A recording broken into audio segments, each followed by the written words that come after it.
Once you learn how to fail, and sometimes you have to fail, and sometimes you have to fail often, then you're gonna truly know how to succeed. If you don't know how to fail, then you're never gonna grow, because when you fail, you're gonna learn. Now, granted, you don't want to fail when it's like everything is on the table. That's why you want to have these failures before. You know, taking a loss early on in your career, it's gonna be a good thing. You're gonna teach you some stuff. And instead, when you got the big contract on the line, you got the big money on the line, you know, the title on the line, that's when you don't want to lose. You want to learn all those lessons prior. Yeah.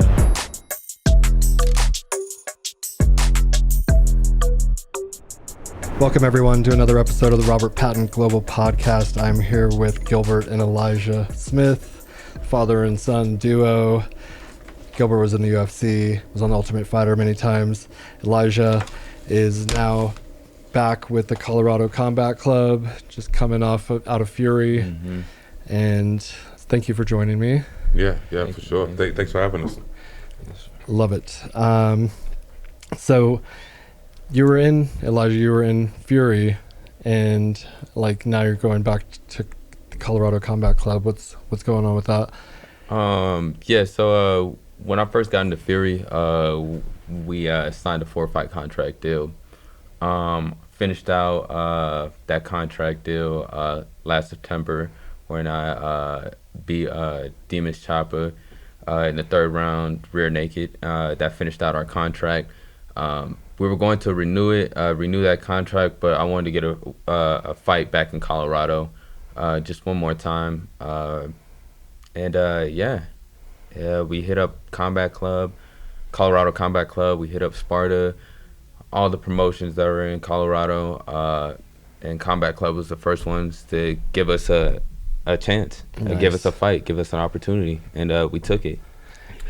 Well, yeah, so it's a little bit more technical than that. The thing about Fury was they're a great promotion. It's a great streamlined shot to the UFC. But for guys like us, it costs us a lot of money. Like, because when we travel, you know, if we want to bring a second coach, it costs money. And they don't do enough shows in Colorado. You know, we got to get a car rental or Uber. We got to find a place to cut weight. You know, we got to do all the things and find places to eat, which is fine because that's part of the fight game. But we was like, Elijah has like 8 fights, 9 fights? And there's only one time he has fought in Colorado, right? And it was in Pueblo. The other fights was in Wyoming. I had one in Denver too. Yeah, and in Denver twice. Yeah. And it was in Wyoming or Texas. We was like, let's get one more fight in Colorado where our family and our friends, and that's nothing because we fight with Fury, they're always in Texas. None of our friends or fans or family could actually come and watch us. And Elijah was like, I want to fight in Colorado so I could be comfortable and save some money and have my peoples around me. So that was one of the reasons. But after this fight, we probably signed back with Fury because they're a top-notch organization. Yeah, and it really, this all transpired. I wasn't even looking to even fight until next year. And the reason why is because I got... it's called PRK, almost like LASIK eye surgery. Okay. So I thought I would be out for the rest of the year, but comes to find out, I guess I'm just freshly turned 21, so I guess I heal pretty fast. Got those natural stem cells. I'm going to be going to Puerto Vallarta early next year to get stem cells, but you got them flowing through you like... Yeah, like, no. Yeah. I guess I got to do more research in this whole stem cell thing. Like, I don't know too much about it, but like all the athletes are talking about it, especially when it comes to like injury recovery and stuff. Yeah, exactly. Injury recovery, faster healing. And if you have like persistent ailments, like I have a meniscus tear that's still kind of bothering me, and I broke my elbow, which I don't think that's gonna fix. It doesn't fix bones, but it's gonna maybe strengthen up everything around it. And I was talking with Jacob from Iridium. I'm sure you guys. Do you guys work with Iridium? Yeah. Okay. He's actually signed under them. Okay. Well, there you go. So it's the same place that he's sending their athletes to. I was in Vegas recently, and he suggested it. I was just going to go to Tijuana because that's where there's another major stem cell place there, and it is actually like way closer. When you find out how far Puerto Vallarta is, you might rethink that.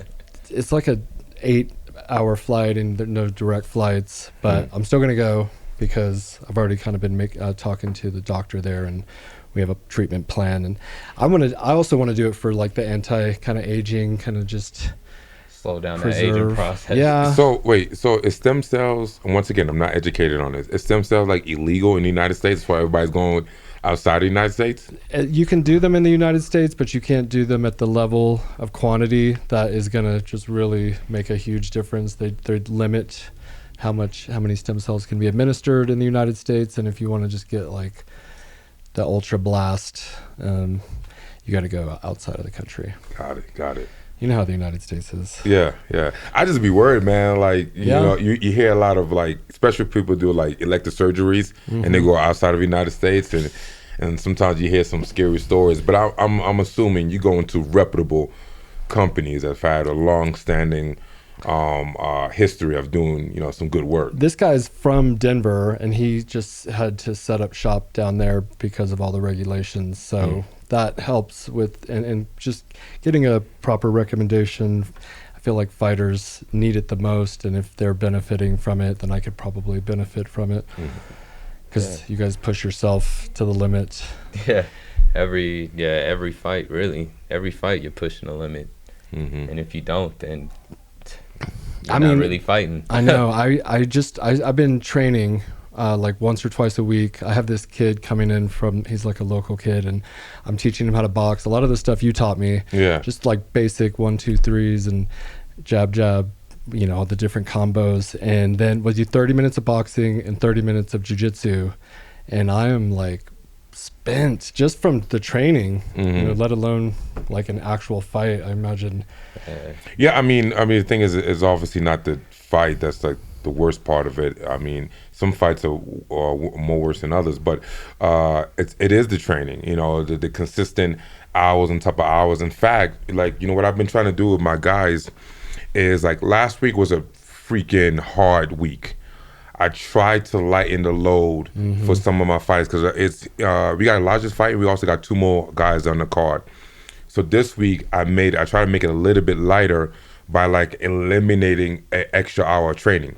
So sometimes these guys would come to the gym and they train 3 hours because we got different things we're gonna hit, and we can't split up the training camp. Like, hey, I'm gonna do a morning session and I'm gonna do a night session because most people go to work. You know, so like they gotta come in and do like 3 hours in a row, and then by the time they get home, they wrecked, and then they gotta get up and go to work the next day. So I try to reduce the training this week to keep a little bit lighter, so it could be a little bit fresh, and be prepared to keep going throughout the whole camp, so they don't get broken down mid camp.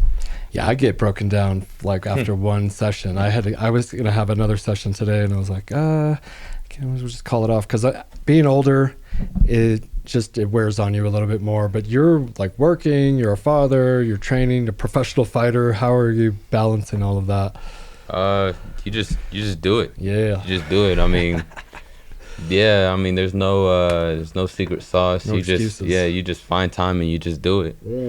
I mean, so you train and then go to work right after training sometimes? Nah, so I work in the morning. So I work in the morning from 7 a.m. Well, 6:45 a.m. and then I get off at 4 o'clock.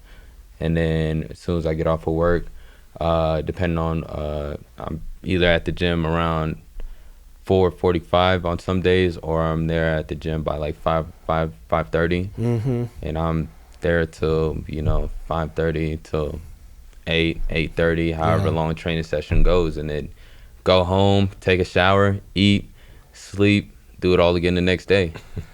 Yeah. And so he's your head coach. Yeah.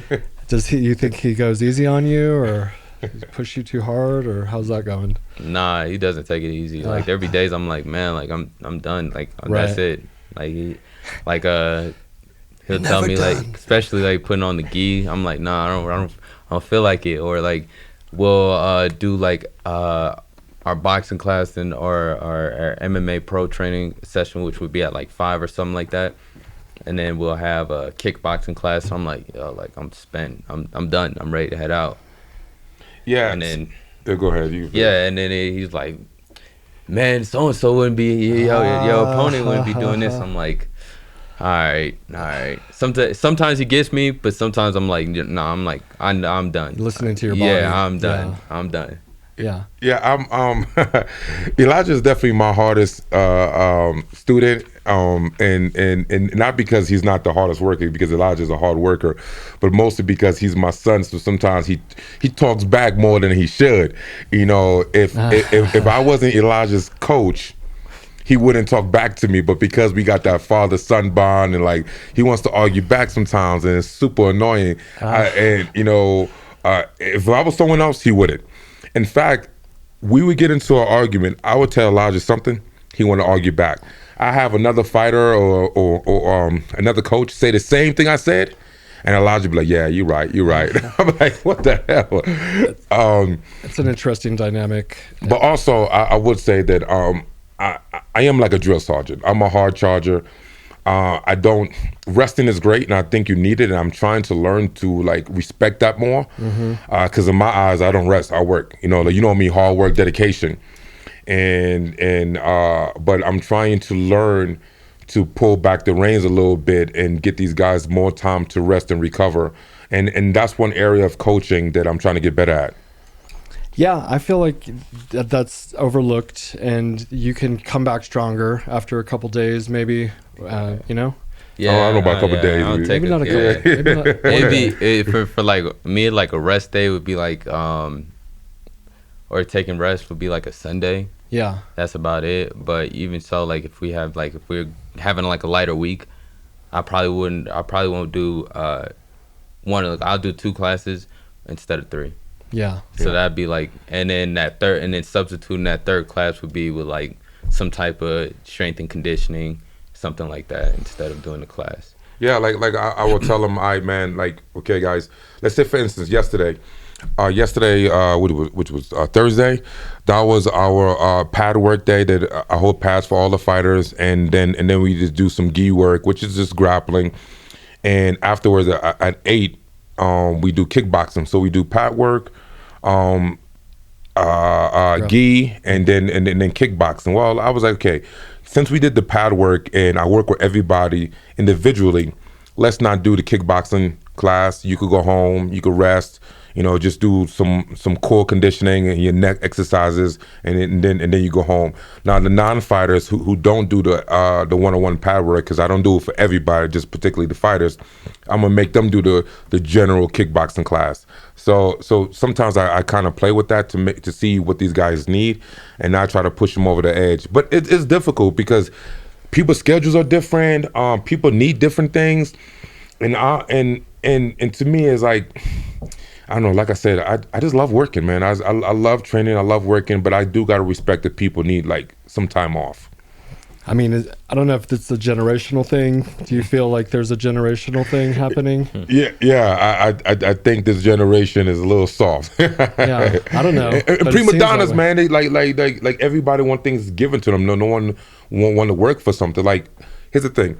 I want the type of guy, like I told you this before, I want the type of guy that I have to force to go home. Yeah. Like, hey man, you're doing too much. Yeah. Take a rest. Yeah. Okay. I don't want the guy that I have to call or text like, hey man, where you at? And you're like, oh, I'm missing. Like, nah, man, what are you talking about? We got a big fight. So let's go. Yeah. I mean, if you're winning every fight, then of course, like, there's something there. But I think maybe sometimes losing can kind of reframe a perspective. And you had a loss recently. Yeah, I mean, the loss can take you either up or down. You know, it's either you take a loss and you're like, now you're just ready to quit, like you feel like you ain't got it, right? Or you take a loss and now you're ready to make a comeback. I think that going into my last fight, I kind of had like an in between of both. Like there was times where I was like, man, like I'm not in it, and then there would be some days or some weeks I'm like, yo, like I'm ready to go. So it's like trying to find that common balance, you know, because especially when you're on top of the world, you're on a win streak, however long win streak you're on, and then you take that one loss, you start rethinking, like, what is everything that I've been doing for nothing? Yeah, for nothing, or have I been putting in the type of work that I need to be putting in? Yeah. You start contemplating to yourself, like, damn, am I just like shortchanging myself? Like, is there something wrong? So you really have to sit back and just look at yourself and look at, what you're doing, especially in your fight camp.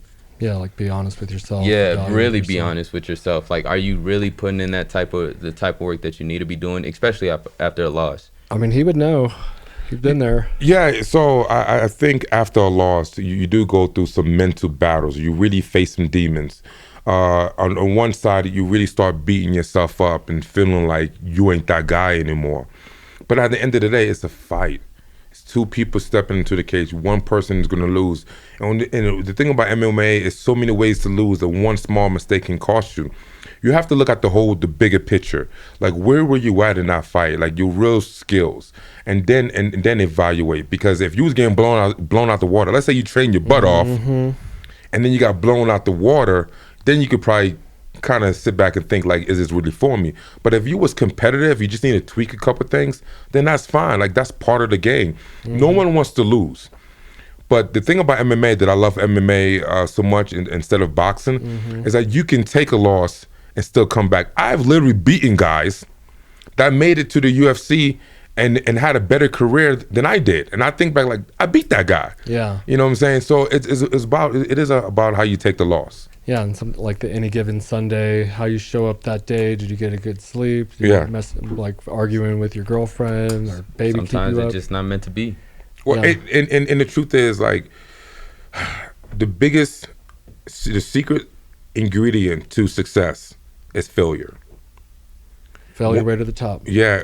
Kind of. Sorry, go ahead. Once you learn how to fail, and sometimes you have to fail, and sometimes you have to fail often, then you're gonna truly know how to succeed. If you don't know how to fail, then you're never gonna grow, because when you fail, you're gonna learn.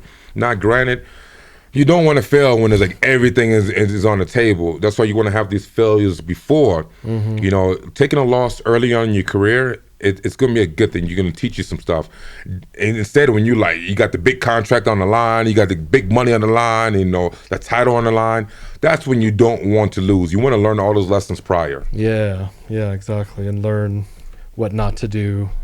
I wrote earlier, like Cheeto Vera and Paul Felder are two UFC fighters that they like.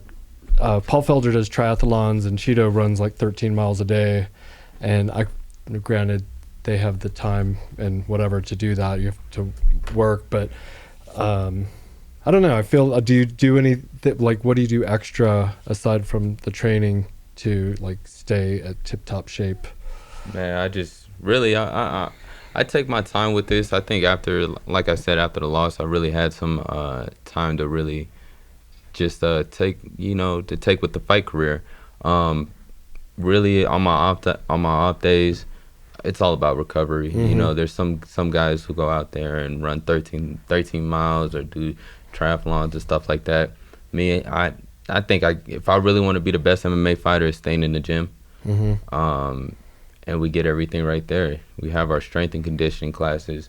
Probably going up to Denver, doing some stuff outside of there, grappling tournaments, and just sharpen up your skills. Really. I mean, I can go out and do everything that they do without a problem. And I just stay in the gym. Really, that's all you got to do is just stay in the gym. Yeah. And just work on your craft. Yeah, I think someone who's like running 13 miles a day is because they're not training. Like he's doing that because he's not in training camp.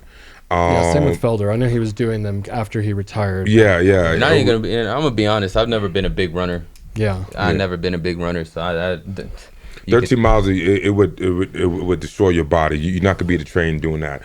And the fact is this: we are fighting 3 5-minute rounds. Excuse my language, but why the F are you like running 13 miles? But once again, he's not. I mean, if Cheeto, you see, it was Cheeto that did that. I'm pretty sure he's like in between camps and he's just doing something to like stay. Yeah, but he's not in training camp. Right. As far as like Elijah, our biggest thing was to get him out his comfort zone. So I was like, okay, cool. The loss, we train a lot of victory. That loss that told us like we need to like step out of victory. So we started going up to Factory X and start training with guys in his same division that's in the top 10. And Nice. and those have been some really great training sessions, some humbling days. Yeah. But some days you walk away, it was like, yo, I can actually compete with these guys. Yeah. So it's been a lot of fun. I went up to, I think it was elevation, high elevation. Yeah, yeah. Is that similar? I have no idea. Well, yeah, yeah. So I mean, they like competing teams. You know, Yeah. you got Factory X down the street and Elevation. They're actually not even too far from each other. Yeah. You know, and then you also got Genesis Fight Team. So you got like a lot of big gyms in Denver with big UFC caliber type fighters. But yeah, it's the same thing, just different coaches and different fighters. Who notably is at Factory X? Um, well, the head coach is Mark Montoya, and he's one of the top coaches in the UFC. He actually coached me, in the later part of my career. You got just Dustin Jacoby, Anthony Smith. Oh, Anthony Smith. Brandon Royval. Yeah, he's fighting for the title. Yeah. You know, okay, that's the dude. yeah, He's yeah, yeah, I fighting, mean- Yeah. Pantoja. Right. Yeah. He came up through the system through them. I mean, they got a bunch of guys there. That's like really making big things happen in the UFC. Yeah, he's fighting for the title. That's pretty sweet. Yeah. I went to High Elevation, and Justin Gagey was there, and Sandhagen, Razor Blade, Curtis. Yeah, you heard, yeah. And I mean, Usman is known to show up there. Anyways, I was like, this is so cool. Yeah. And the reason why I decided on Factory X is once again, obviously I trained there. I have a deep relationship with Mark Montoya. In fact, my belt that I won is hanging on the wall. So I had a lot of history in that building, and I felt it super comfortable. And when they accept us in, because Mark Montoya, he don't allow outside fighters to come in and do cross training, but because of the history we have, he let me come in and bring my son. And they welcomed us in like family, man. It was just a lot of fun to being up there. Yeah, it was smooth. It was. Yeah, they treated me as if like I was on their team. Like I was like, okay, cool. And now let's go get to work. Yeah. At that point. That would be, I mean, I love training. It's like one of my favorite things to do. I had this thought about being like an obsessiveness. And when it comes to being the best, there's those out there that just like, it's just like a burning obsession. Like you almost like can't think of anything else. And that's how I am with Sheath. I never stop thinking about what's going on with all the different. You can, as a business owner, you try to go to sleep and you wake up, you're like, dang, I should be doing some marketing. And you try to go to sleep like, dang, you think about clients and product and services. You never get a chance to rest. And I think as a fighter, you are your own business. So like you spend a lot of times thinking about how you could be better, and not just inside the cage, but also outside the cage. Like the life choices you have to start to choose to decide if this is what you want to do. Then you got to start to sacrifice, and sometimes that's difficult. Yeah, it all like plays a part. I also think that like obviously of the physical aspect of the fight game, but then like the mental and what do you do on the mental side to on the mental stay side for sharp? me to like really, like I said, those days off that I get to chill out, I try not to think too much about fighting or training at all. It's almost like a reset before I go into the week. Just chill out, probably hang out with the boys, watch some football. Chill with my daughter, go take her out, go to a trampoline place, go play, go to the movies, live a fun life, for one quick second, just forget about all the stress. Yeah. Because fighting could come with a lot of stress between, one, the fight, two, trying to figure out, for some people, luckily I have my dad, but some guys, they have to figure out how they're going to fund their fight camp. Getting sponsorships, training, of course, cutting weight. Those are that's a lot of stress for somebody, going through a fight camp, and just to take that one day off and just live like a normal human. Yeah. I feel like it would be stressful potentially, trying to either like live up to his expectations or like not let him down, or I'm not sure if that plays any kind of part. No, the only thing that I ever felt was really letting myself down. Yeah. I always knew, like, when I was growing up, I was like, man, I knew I was gonna be an athlete. I didn't think I would be a, professional MMA fighter. I knew I had the talent and the capability to be something special. So I just always knew I had to prove it to myself. So I think that's the type. I think that's my self pressure. I put a lot of pressure on myself because some days I'm like, man, I know I'm better than what I put out. So I'm always trying to figure out how to get better, how to not fail my younger self. Mm-hmm. The person that I always dreamed about being. Yeah. Yeah, I mean, hell, I feel a lot of anxiety and pressure too. I mean, as a coach, I would say he probably has more pressure. because I really want to make sure that I give my fighters everything they need to be successful. Now, what they do with it is on them. Like, I only could do so much. You have to actually step in the cage and fight. Mm-hmm. So I'm always analyzing on what I could be teaching, what I could be showing and demonstrating, the drills, the workouts. I'm always studying. Like, I'm always on my phone looking at other stuff that other people doing. How can I bring that to the gym? It's a constant growth that I have to keep doing. I can never settle and be like, okay, I got it. I got the sauce. I know the science because I'm always learning. And the fact is, it's hard to sit back and watch your son, even like my other fighters, even my friends, because these guys become like my brothers. And definitely my son, it's hard to sit back and watch them take punches and get kicked and get choked, and like it's hard to watch that.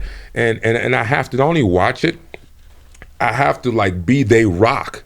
Like, I can't get sad and get depressed or get worried and get anxiety because then when they feel that transfers over. Right, it does. So when they feel that, I have to be that support, that positive reinforcement. Even like in the fight, round for round, you lost our last round. I gotta be the guy to go in there to give you some advice and to tell you we can still win this. Pep talk.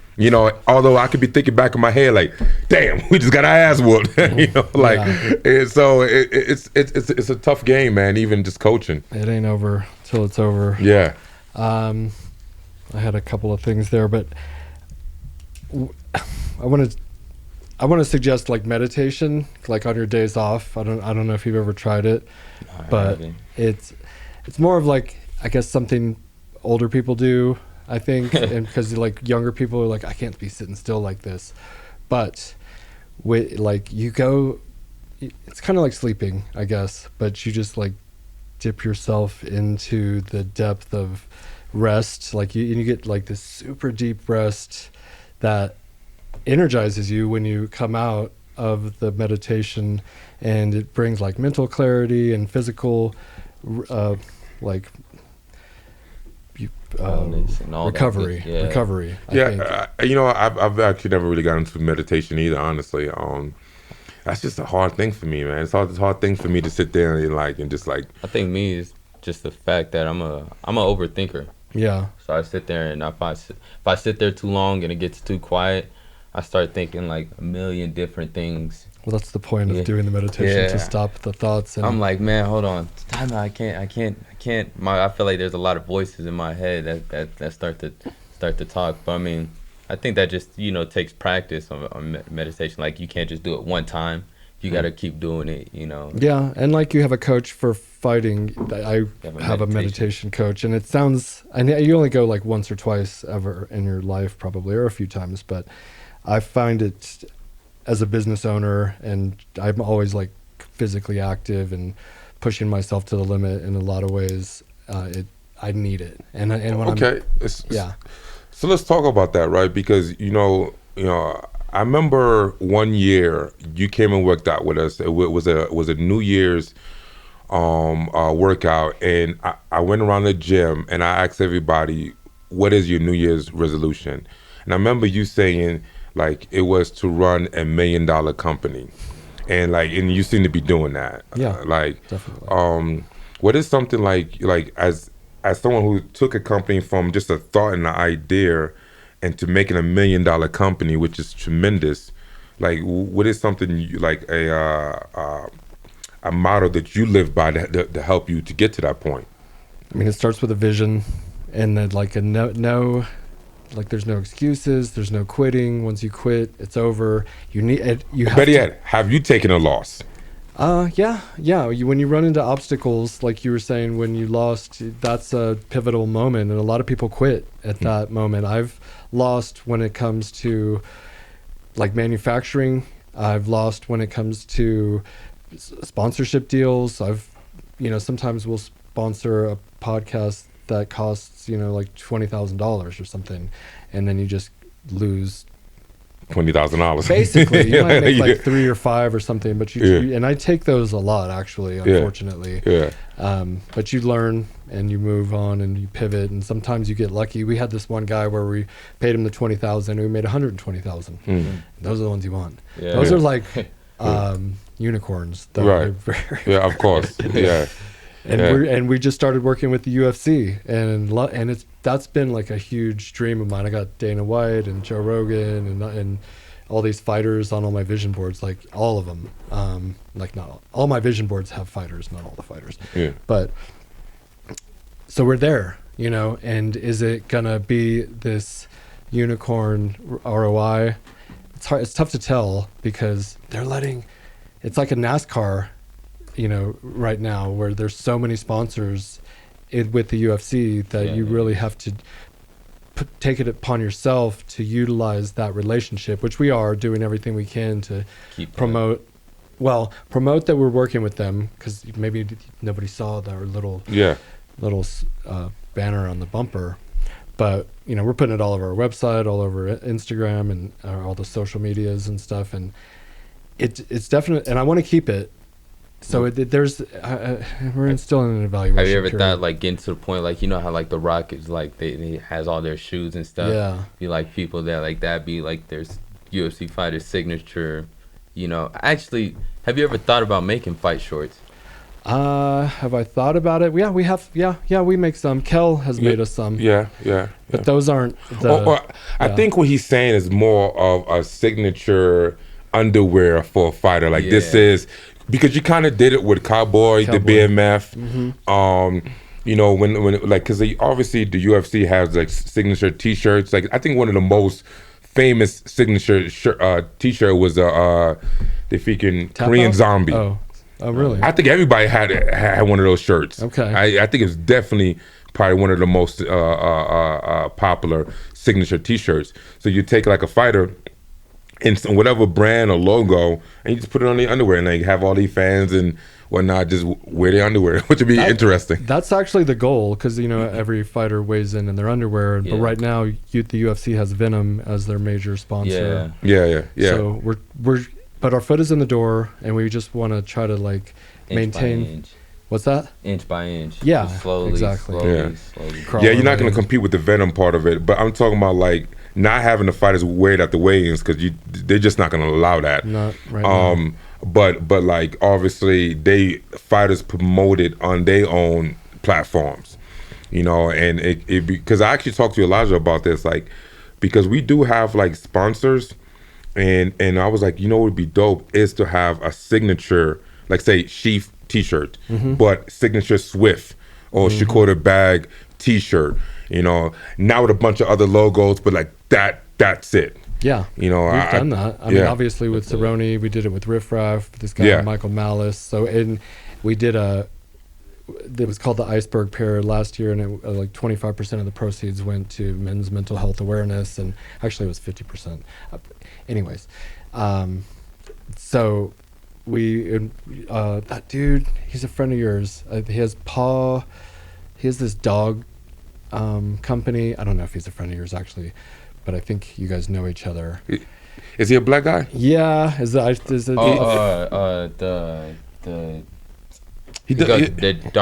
The werewolf. Jeez, what's his name? Yeah, I think I know you're talking about. Yeah. I'm horrible. Yeah. But he fights locally. Yeah, I know. Yeah. And he has a dog training sort of foundation and he trains these dogs and then gives them to like mentally handicapped kids and stuff, and I've would like to do something. We're talking about doing something It's like like that. the with dark him. werewolf. That's his like nickname or something Yeah, like that. yeah, I'm horrible. yeah. He's a good dude. He's a good dude, definitely.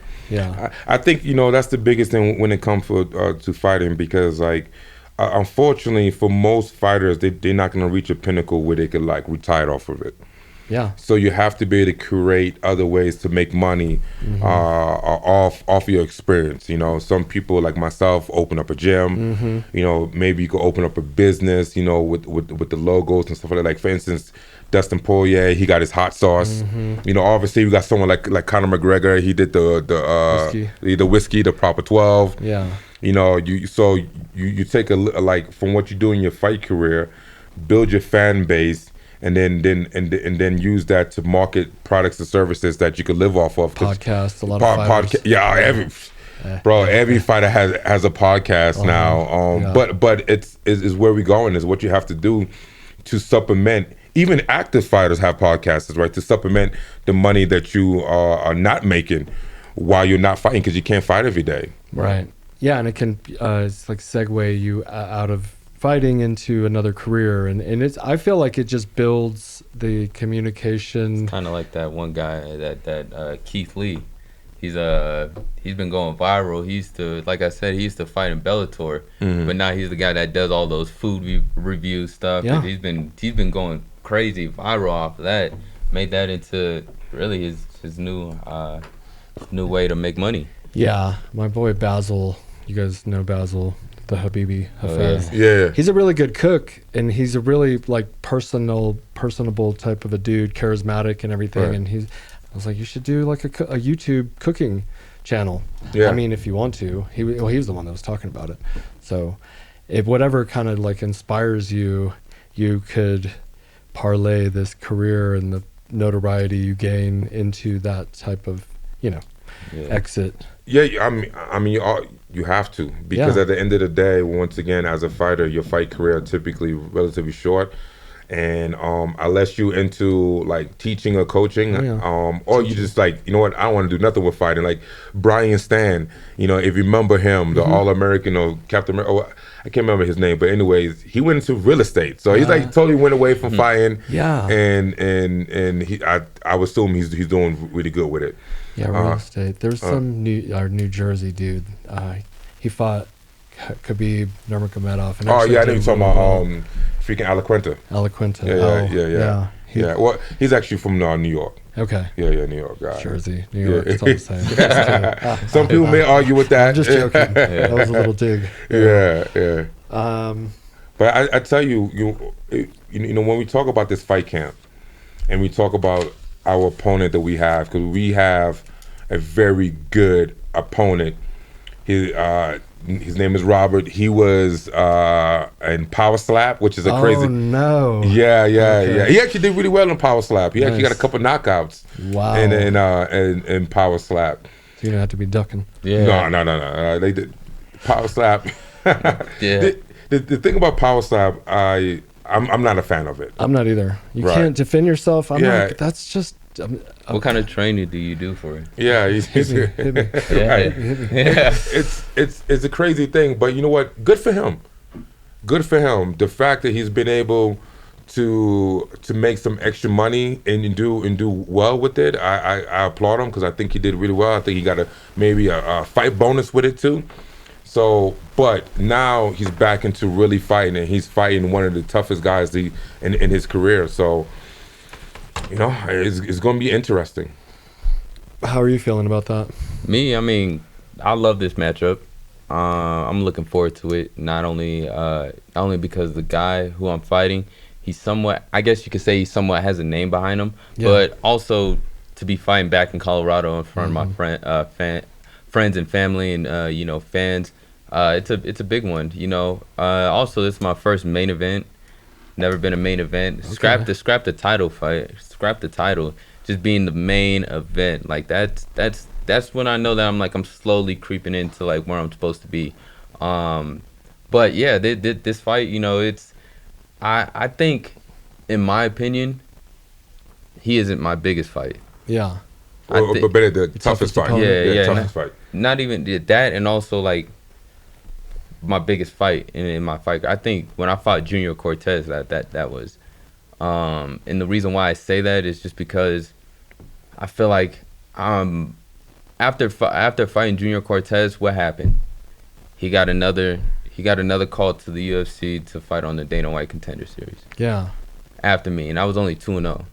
So I feel like Robert, with him being 5-0, and he already has, you could say he probably has his foot in the door with maybe getting a possible, opportunity to fight on the Contender Series next year or so.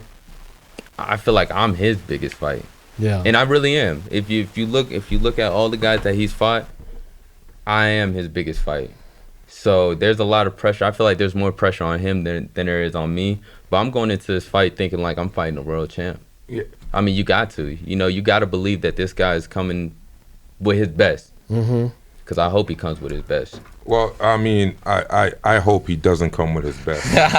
Make this fight. Hey, Robert. Yeah, Robert. I want you to have a horrible training camp. I want you to be slightly injured and make this fight easy. I'm just joking, but the truth is like we broke this guy down. The one thing about Elijah that I love is that he studied his opponent. He watched film and studied his opponent like no other person I've met. And we broke this guy down. We could start with his record, right? Is it good? No, it's just there we go. I guess it's static. Yeah, a little bit. Yeah.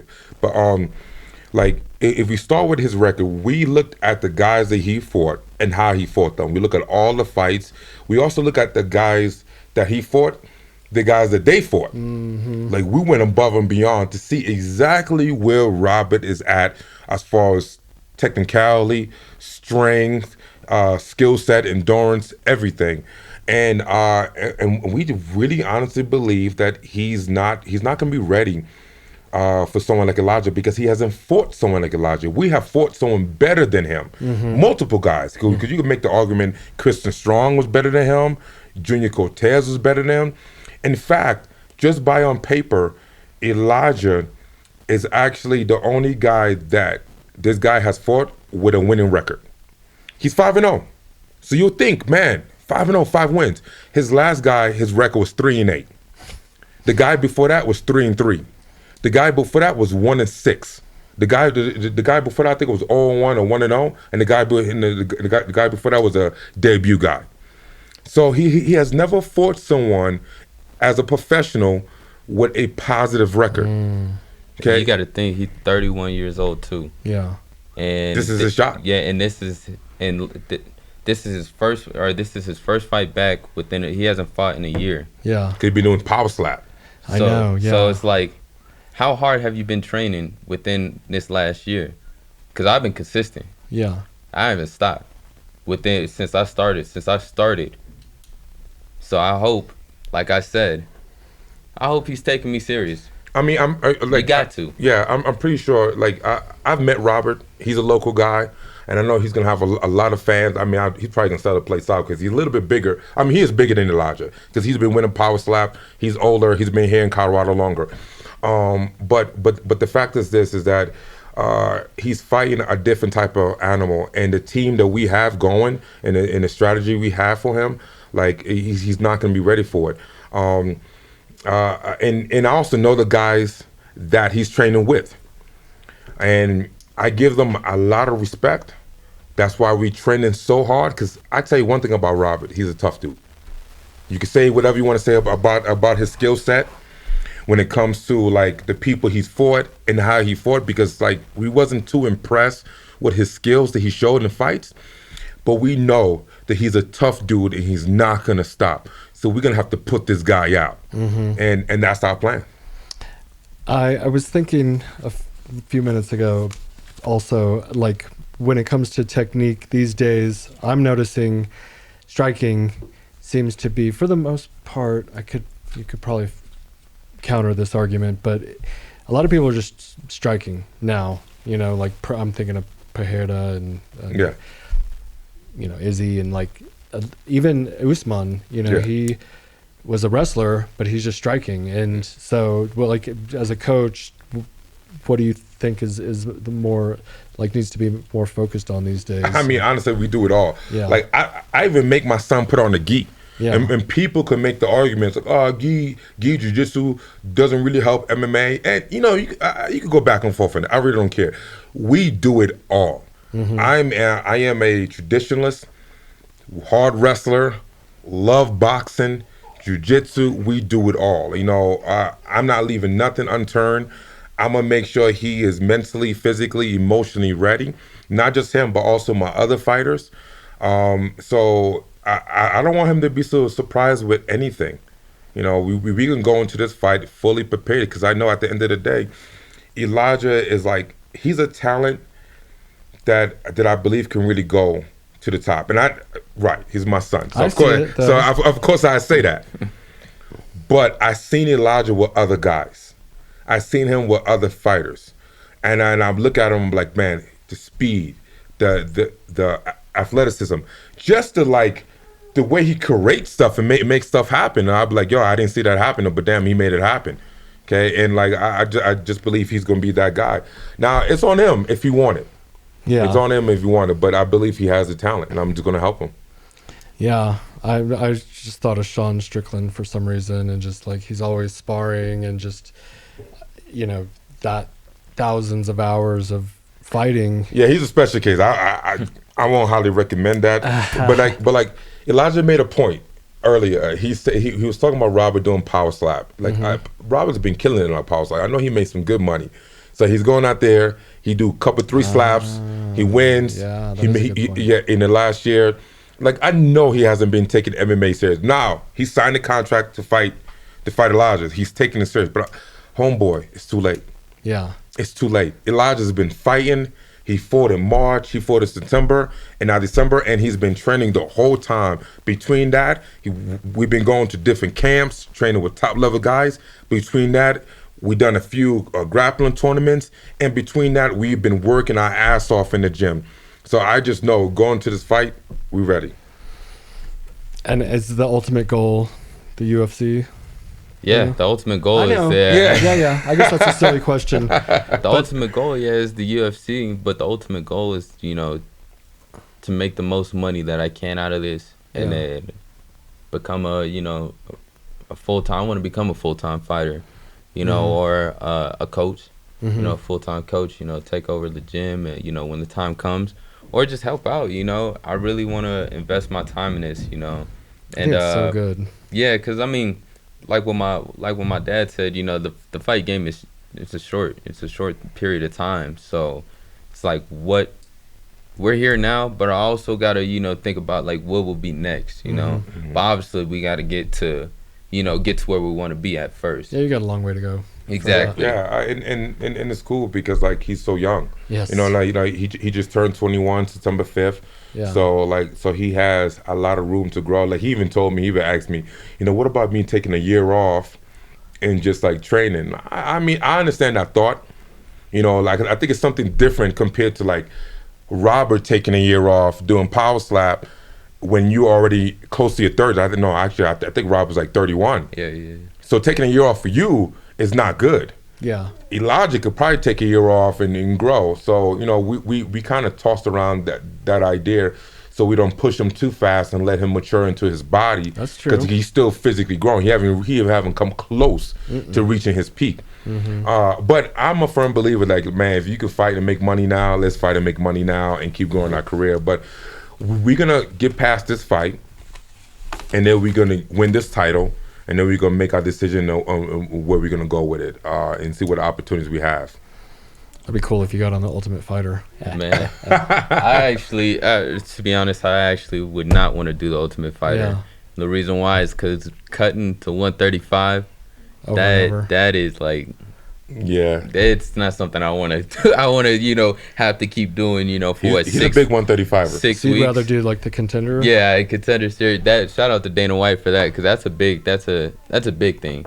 You know, the Contender Series gives a lot of fighters more, or there's more opportunity for more fighters to come and get signed. You know, and not have to go through a 6 week, you know, Man, ain't nothing wrong with the Ultimate Fighter. Nothing wrong. Nothing wrong with the You sound like a real B word right now, man. Nothing wrong with the Ultimate Fighter. If I had to do the Ultimate Fighter, I would do it at like 145. Where I would. I wouldn't do it at bantamweight. Yeah. And I feel like a lot of guys do that. I feel like if they know that there's a Ultimate Fighter opportunity coming up, I feel like if you're a 125 or if you usually fight at 125, they're like, all right, I'm gonna do the bantamweight Ultimate Fighter. Yeah, I feel like they fight a weight class above. Because it's like, times. It's based on what they need for the show. For me to sit there and to go, like, if they had like another bantamweight, I'll probably have to be, and say you're continuously winning.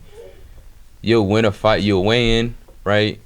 Win a fight, and you probably 2 fights this last Ultimate Fighter. You got 2 fights and you was in the semi-pros, or not semi-pros, semi-finals, and finals. Oh yeah, or the finals. Yeah, you probably got to hang around like maybe 44, 45.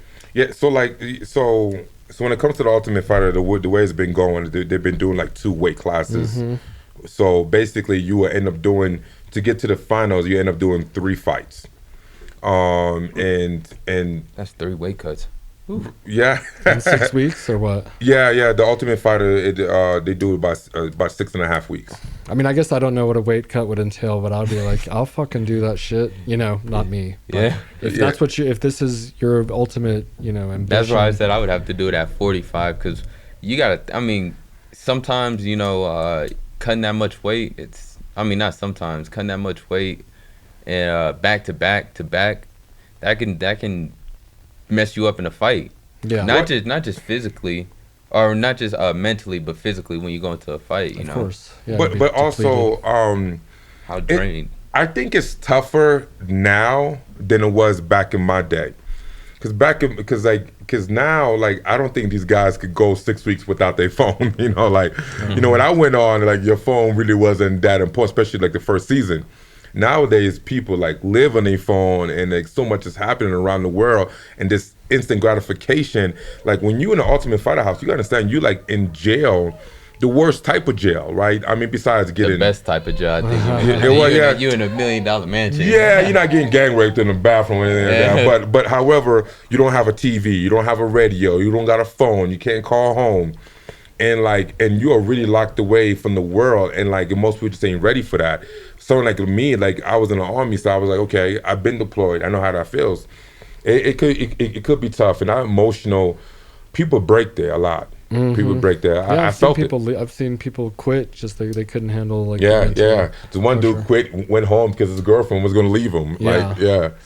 You gotta have your ducks in a row if you're gonna go away for 6 weeks, which the military prepares you for. Speaking of the military, I was in the Army, and I really enjoyed the drill sergeant kind of disciplinary action, how they kind of yelled at you and told you weren't good enough, and that like pushed me harder. However, now I have a kind of like a mental coach, and he's always pumping me up, and he's like, you're a winner and you can do it, and like you get that motivational speech or the kind of like break you down and see how you take it. You need both, man. You need both. You need someone to tell you like you're not as good as you think you are. Yeah. But you also need someone to tell you you are doing some great things. Like you are a powerful person. You still have a lot of believe in yourself. Yeah, you still have a lot of untapped potential. I always tell people a fighter has to be semi-delusional. And what I mean by semi-delusional is that you almost have to believe that you are the best in the world. Yes. Okay. Yeah. But you also have to be realistic. Humble. Is that you have to work. Your actions have to back up your words. Yeah. So you got to work with it. So you can't just think like I'm just gonna show up to the gym and just beat everybody when you haven't been putting in that type of work. Yeah. So you could be technically better than me, but I could definitely outwork you, and that happens a lot. Yeah. What do you prefer when it comes to like? I like when it comes to like with my training partners and stuff like that. I do like a little bit of shit talking. Yeah. Like, oh man, you ain't gonna touch me with the jab. Okay, watch this. Yeah. Watch this. Like it gives you like it amps you up a little bit. So I do like the shit talking a little bit, but there are times that you're like, hey, okay, I need some I need some positive reinforcement. Need some love. Yeah, yeah. Jordan Peterson. Like, hey, yo, man, that was a good. I like the way how you set up that takedown, man. Yeah. Like, okay, sometimes I like that. Yeah.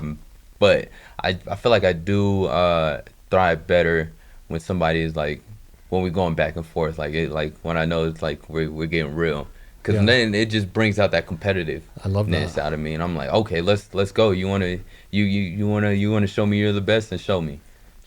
So, Yeah. but and I think that just elevates you and your training Competition. partner. Yeah, Absolutely. You It brings the best out of you. that's the best way Iron to. sharpens iron. Yeah, iron sharpens iron, and I think competition brings out inspiration. So like when you're out there and you competing with some of the best guys, you get inspired to be the best. I think when you find ways to get comfortable and and be around guys that you know that's gonna take care of you, guys that you know you can work a little bit, you're gonna get comfortable, and that's gonna make you weak. So I love it when it's almost like what Dana White said. When he said he loves it when somebody tells him like it can't be done. Mm-hmm. Like I like when somebody tells me that. Like just simple, like for example, just simple training. Like when somebody tells me you ain't gonna get a takedown on me. Okay, watch this. Yeah. Watch this. I'm about to get 10 now. I'm about to get 10 takedowns. right.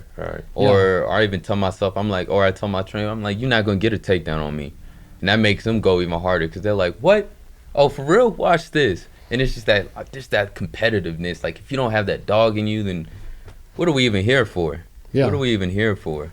This is to find out who's the best in the Yeah. world and bring out the best in you, which Well, because the truth is, the best in the world is such a hard thing to say, because like you could be the best in the world, but are you the best in the world tonight? yes. You know what I'm saying? Because Mayweather said it the best. We all train the same. We all do the same pad work. We all do the strength and conditioning. We do the same runs. We hit the bags and whatever. But it's about who can show up when the lights come on, and that's what you have to visualize. Like I want Elijah The pressure. right. Yeah. I want Elijah to sit back and visualize being in the back, getting his hands wrapped up, feeling those nerves. Not the referee, but the commission say, hey man, you got 2 more fights in this you. Or actually, because he's the main event, now he's the last fight. And that's another thing. So he has to wait throughout the whole night and stay mentally prepared as people going out, coming back losing or winning or whatever. People come back winning, they celebrate, they're happy. You want to celebrate with them, but you realize, holy crap, I still got to fight. Or someone come back all beaten up, you're like, man, I don't want to look like that. So you got to be mentally strong throughout the whole night and be focused. And when it's time to go, you got to turn that switch. Let's go, right? And so those are things we talk about and we work on. That's fun. Some fighters will be like napping in the back, and then some people are trying to like listen to music and get hyped up and stuff. What's I'm more of a chill type of guy. Like, I want to, I'll walk around the venue, say what's up to my, family or friends or whatnot. But I really start getting hyped when I know that I'm about to, like, I know when to flip that switch. Like, I know when you it's start getting your hands wrapped. Yeah, I know when it's time to go. Like, I don't want to waste no energy. I don't even, I want to feel as comfortable as I can, because it's a crazy process. It's a crazy fight night. You're like, whew, you got adrenaline. You got your people's there watching. You just feel like you have a lot on the line right there. And to me, if I just stay calm, act as if it was just a normal day, that's kind of how I get through it. Yeah. Funny thing, I don't know why my body does this, but when I get nervous, I get sleepy. I take a nap. I don't know why. That's good though. Before a fight, I feel like. Yeah. I've taken multiple naps on fight night. But I think it is a good thing to keep a sense of calmness with a good edge. Because at the end of the day, you got to be ready to go. And sometimes fight night happen faster than you think. You get there, like, we got time. And then fight starts like falling out. People start knocking each other out in the first round. Yeah. And you're like, whoa, damn, I thought I had like 2 hours. Yeah. I only got 30. Or they switch things up and then make your fight go before the other fight. Or with Elijah, he had 2 fights, whereas he was a swing bout. And we didn't know it. So like, we are wrapped up, taped up, warmed up, ready to go. And we standing outside waiting for our music to play. And then the commission comes back and say, hey man, we don't have enough time before like the main event start. So now you're gonna have to wait to the end of the main card. That's like 3 hours. Oh my God. And we had that happen twice. So he had to wait 3 hours to fight. Yeah. That'll test your kind of like patience and stuff. Yeah, So- we won both fights. So So yeah. Yeah. So I guess you could say, I mean, You're ready whenever. yeah, exactly. You just tell me when it's time to go. That's when it's locked in. That's when I get locked in. Man, those experiences really kind of build your mental fortitude. So, and I was so proud of Elijah because I wasn't sure if that was gonna like mentally break him. Like I'm ready to go. I'm already warmed up. Play my music, ready to go. Yeah. I'm like, no, Elijah, you gotta see. You actually have to sit down and relax for another 3 hours. Yeah. And like that's hard. Of course. Yeah, especially when you're all amped up and ready to go. Yeah. I think not- another thing too is like everybody's texting you. Yeah. Everybody's texting you, calling you, blowing up. Yo, what's going on? What happened? I thought you was about to. Yeah. All right. I just put my phone on D&D, and I try not to. That's another thing too. I try not to look at my phone too much. I take care of that. I be on this phone and like and texting everybody like, yo, if you got a question, contact me. Don't contact him. In fact, try not to contact me unless it's like dead important. So only like only like his mother or like someone super important. You know, if they want to ask a question or stuff like that. But I think the number one question that I hate, is, are you ready? So I wouldn't be here if I didn't think I was ready. yeah, actually, just the other day, this new kid, he came to the gym. He's young, so I give him an excuse, and he asked me. He was like, Too. "Who is that? Is Coming that?" down the hall. Yeah. He asked me, "So do you think your son gonna win?"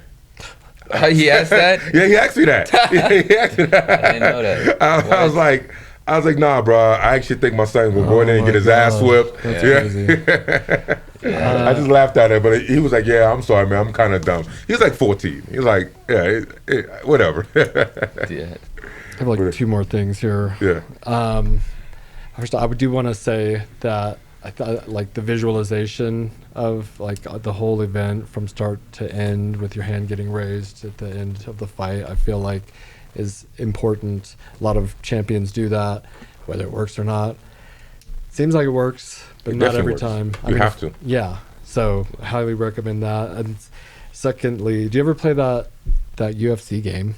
Yeah, actually I do. Yeah. Actually, I got it. Put my name on it. Won the belt already. Okay. Yeah. Hell yeah. Because I just watched the movie Gran Turismo. I don't know if you've seen it. No, I haven't seen it. But Was it it's good? so good. Okay. And part of it is like the guy starts off playing the video game and he gets so good at the video game that they call him in to do this For the- contest Oh, for the like the racing. to like race Yeah. real cars. And this is Yeah. and you think Have you seen it? No, but I've heard. I mean, I watched the trailers and it's based on a true story. it's based on a true story. Yeah, like, this shit is real. He was doing like the VR like race car Yeah. driving. Yeah. And they called him up because he was one of the best, and Yep. he ended up freaking becoming a race car driver. Yeah, he did like some great things, and he's raced over 200 times. He's a professional racer now, Yeah. and one of the things that it's a great movie. I highly recommend it. One of my favorite of all time, actually. But you know, he's like it's simulating this game. It's totally different because this is actually simulating a race car. It's like driving a car, whereas when you're playing the video game, it's not like fighting per Yeah. se. But it is. They doing should have like something. a VR fighting game. I know they have like one for yeah. boxing with the VR game, but it was so like I don't know if I can make it realistic, but it would be cool if we get to a point like you literally gotta have like sensors on your hands and your knees and your Yeah. legs, and you can actually do like a full VR fighting game, MMA game. At least boxing. I Yeah, think yeah. boxing would be Or maybe easier. kickboxing too. Yeah, yeah, kickboxing. yeah. It may be hard to like simulate grappling Yeah. in jiu-jitsu and wrestling. with nobody there. You know, nobody there. One Yeah, day. yeah, Little but dummy. yeah, but I think that'd be pretty dope. But I do think visualizing fight night and try to go through the emotions. It's going to be important to do it over and over and over. So when the fight night happens, you already been there. And the cool thing is like we know the venue, we know exactly how the walkout going to be. We know like the commissions and the referees. You know, this is all Colorado based. We know our fans and the friends is going to be there. We have a good idea on what the night is going to look like. Okay, so we just got to put that into our mind and sit back, maybe with some meditating, and just visualize that and be like, okay, I'm ready to make this happen. Yeah.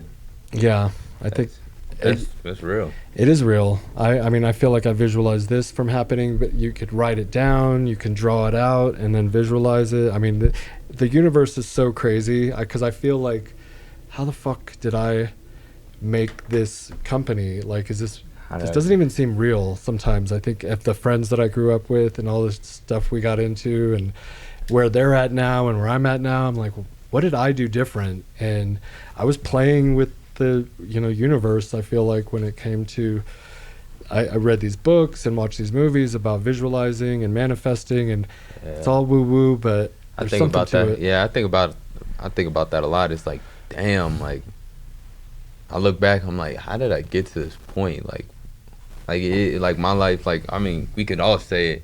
Our lives could have went totally different in different directions, but somehow the universe brought us right here. Yeah. And but now it's up to you to, and I'm holding on for capitalize dear on it. life and shit, like working as hard as I can to maintain and grow and help other people along in the process, like, the people that work for SHEATH and just everybody involved ultimately. Well, I would tell you, I want to say this. I think since meeting you and learning about this company, you have done a lot for me and my family, and also Elijah and I. And I really, really thank you, because like there was times that we needed you, and a phone call, and you was there. Yeah. And people always look at things on what they could get from someone. It's like so a lot of times we call you, and I always try to offer something back Of course. too. Win-win. And our relationship has stayed strong. So I hope that we could continue to grow with each other, because I really believe in this company. I got your underwear out, bro. I need to take a picture of my underwear drawer. Like, I got nothing but SHEATH, and not because like you hooked me up. It's because it is the best underwear I've ever worn. You're the man. 100%. You know what I'm saying? And I mean, I posted my dresser, my drawer full of just, that's it. That's all I wear. Yeah. You guys you're too kind. I same with me. Yeah, exactly. Said I gotta. I don't wear anything Sorry, else. Haynes, you're not doing it, man. Not Nah, anymore. I think For the balloon. I think nowadays is like a lot of especially a lot of the younger cats that are like around my age. They like Ethica or like PSD. I'm like, nah, man. They just don't know yet. Yeah. I mean, growing. you paint for the name, but like you have a good brand, a good name, and the quality and the fit of it. It works well. Like I feel comfortable. Sometimes I could train in it. You know what I'm saying? So, bro, you have the best underwear in the market. You're I too train kind. with I appreciate it. I think we could wrap it up on that. Yeah. I like that. That note. But no, I mean, it's Shakur the Bag 2 or no 2? O2. Yeah. O2. Yeah, that's the year I was born. 2002. Wow, you're 1 year older than my daughter, but and then Victory MMA, of course, Colorado Springs, best MMA gym in Colorado or the world, you might say. Yeah, well, we try to get there. I don't want to say we did yet, but we definitely working towards that, and I think you're gonna manifest it. Yeah, true. It's a great gym. If it wasn't like as far away as it is, I would be going. There was more. I loved it when I was going. Yeah. Everybody come to Colorado, want to go to Denver, man. Come down to Colorado Springs. It's less traffic. It's less being hectic, and we actually Colorado Springs is higher in altitude than Denver, so you can get that a little bit more. So come to Victory MMA. Come to Victory MMA. Thank you, everyone, for joining us once again for the Robert Patton Global Podcast. We'll see you next time. Peace.